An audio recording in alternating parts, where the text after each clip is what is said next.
ইমামের জন্য সমাজ থেকে গোশত কালেকশন করে হাদিয়া দেওয়ার হুকুম কি? এটা একটা খুব খারাপ কাজ, এটা ভালো নয়। একজন ইমামের জন্য মানুষের দুয়ারে দুয়ারে গিয়ে গোশত কালেকশন করে ইমাম সাহেবকে দেবে, এটা ইমাম শব্দের মর্যাদার বিপরীত একটা কাজ, কাজে এটা কারোর জন্য উচিত নয়। হজ করতে যাওয়া হাজিদের উপর কোরবানি, কয়টি কোরবানি আবশ্যক? দেখুন, যারা হজে যাবেন তাদের মধ্যে একটা জমে শুকর করতে হবে। আরেকটা হলো, যেহেতু তিনি মালিক নেসাব, এ সম্বন্ধে দুটো উত্তর আছে। তার মধ্যে একটি হলো যে তিনি যেহেতু মুসাফির হজে আছেন, কাজে তার উপর কোরবানি ওয়াজিব নয়।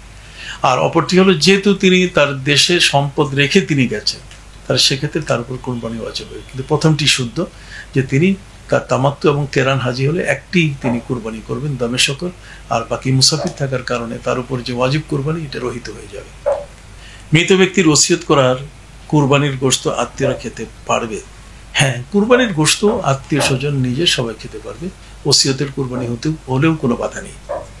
7 শরিকের একজনের নিয়ত খারাপ থাকলে বাকি শরিকদের কুরবানি হুকুম কি? কবুল না হওয়ার সম্ভাবনা সবচেয়ে বেশি। বাবার নামে কুরবানি দিলে নিজের ওয়াজিব কুরবানি আদায় হবে কি? না, আদায় হবে না। নিজের নামে দিতে হবে, আর ইচ্ছে থাকলে বাবার নামেও আপনি কুরবানি করতে পারেন। নবী করিম সাল্লাল্লাহু আলাইহি ওয়াসাল্লাম নিজের নামে কুরবানি করেছেন এবং উম্মতের নামেও আলাদা কুরবানি করেছেন। শ্বশুর শাশুড়ি গ্রামে কুরবানি দেওয়ার সাথেও ঢাকায় তাদের নামে আরেকটি কুরবানি দেওয়া যাবে কি? অবশ্যই যাবে। কতটুকু সম্পদ থাকলে কুরবানি দিতে হবে? সাধারণত নিজের প্রয়োজনের অতিরিক্ত, নিজের স্ত্রী সন্তান সন্ততির পরিপোষণ, চলাফেরা, এর সব কিছুর পাশাপাশি যদি কারো কাছে 50 থেকে 60,000 টাকা থাকে, তাহলে সে মালিক নেসাব হবে এবং সেই ব্যক্তির উপর কুরবানি ওয়াজিব হবে। কুরবানির দিন কুরবানি না দিয়ে আকিকা দেওয়া যাবে কিনা? কুরবানির দিন যদি কেউ কুরবানি করতে না পারে, কোরবানি করার সামর্থ্য যদি না থাকে, তাহলে সেখানে আকিকা তিনি করতে পারবেন, আকিকা করতে বাধা নেই।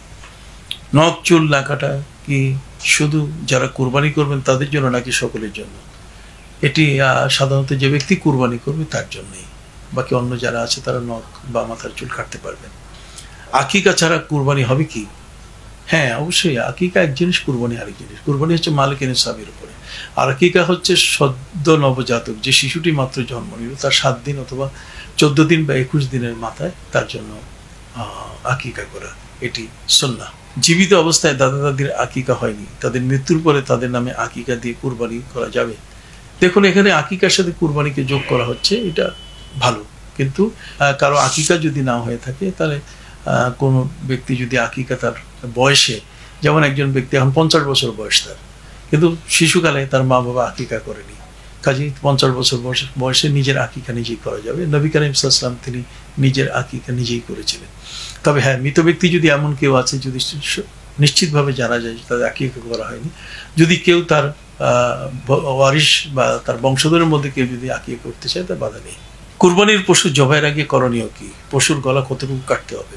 যে কুরবানির পশু জবাই করার আগে আমাদের করণীয় হচ্ছে পশুটাকে অত্যন্ত শান্তভাবে জবাইয়ের জায়গায় নিয়ে যাওয়া, কোনো মারপিট না করা বা টানা হেঁচড়া না করা, কষ্ট দিয়ে পশুটাকে শোয়াইয়া তারপর জবাই না করা, বরং পশুটাকে অত্যন্ত শান্তভাবে আদর করে শোয়াইয়ে তার হাত পা বেঁধে এরপরে পশুর গলা কাটার ক্ষেত্রে সেখানে তার যে রগ আছে, রগের মধ্যে অদাজান নামে একটা রগ আছে, এই অদাজান কাটতে হবে। অদাজা হচ্ছে এই হুলকুমের পাশে এমন দুটো রগ, যে রক্তটি কেটে দিলে পরে ফিনকি দিয়ে রক্ত পড়ে, কারণ তার দেহের ভিতরে যে রক্ত আছে সেটা দামে মাসফুহ, আর দামে মাসফুহ এটা ইসলাম নিষেধ করে দিয়েছে, এটা হারাম করেছে। অতএব যতক্ষণ পর্যন্ত অদাজান কাটা হবে না, ততক্ষণ পর্যন্ত তার কিন্তু পুরা দেহ থেকে রক্তটা নিঃসরিত হবে না। এই জন্য রক্ত নিঃসরণের জন্য প্রয়োজন হচ্ছে হুলকুমের পাশাপাশি তার পাশে দুটো রগ খুব ভালোভাবে কেটে দেয়া, যাতে করে তার দেহের এই হারাম রক্তটি যেটা সেটা পরিপূর্ণভাবে বের হয়ে আসে। মা বাবার নামে কুরবানি দিলে আমার কুরবানি আদায় হবে কিনা? না, হবে না। মা বাবার নাম আলাদা, আপনি আলাদা, কাজে আপনার নিজের নামটাকে আপনি প্রথম ব্যবহার করবেন, আপনার নামে একটা দিবেন, তারপর আপনি মা বাবা, আপনি দাদা দাদি, নানা নানি, চাচা চাচি, যার নামে ইচ্ছা তার নামে আপনি কুরবানি করেন, কোনো আপত্তি নেই। প্রশ্ন, কোনো অভাবী ব্যক্তি বিভিন্ন জনের কাছ থেকে কুরবানির মাংস সংগ্রহ করে যদি টাকার অভাবে সে মাংস বিক্রয় করতে চায়, তাহলে তা জায়েজ কিনা? বা তার নিকট থেকে গোশত ক্রয় করা জায়েজ আছে কিনা? হ্যাঁ, অবশ্যই। যে ব্যক্তি গরিব, ফকির, মিসকিন, যারা সাধারণত কুরবানির গোশত বিভিন্ন মানুষের কাছ থেকে পেয়েছে, পবিত্র কোরআন মজিদে আল্লাহ পাক রব্বুল আলামিন বলছেন ফাআতিমুল বাঈসাল ফাকির, অন্য জায়গায় বলা হয়েছে ফাআতিমুল কানি আল মুতার। অতএব যারা অভাবী এবং যারা মানুষের কাছে চেয়ে খায়, এই সমস্ত ব্যক্তি যদি কুরবানির গোশত তাদের হাতে জোগাড় হয়, তাহলে তারা সেখান থেকে টাকার অভাবে তা বিক্রি করতে পারবে। এটি তাদের ইচ্ছাধীন। তারা টাকার অভাব ছাড়াও যদি বিক্রি করতে চায়, মনে করি একজন গরিব মানুষ একসাথে সে 15 বা 20 কেজি গোশত পেয়েছে, তো এতগুলো রাখার মতো বা খাওয়ার মতো তার ব্যবস্থা নাই, তাহলে সেক্ষেত্রে ইচ্ছে করলে তার নিজের প্রয়োজনের টুকু রেখে বাকিটুকু সে বিক্রি করতে পারবে। এবং ধনী কোনো মানুষ সেটা যদি ক্রয় করতে চায়, এটা নাজায়েজ নয়।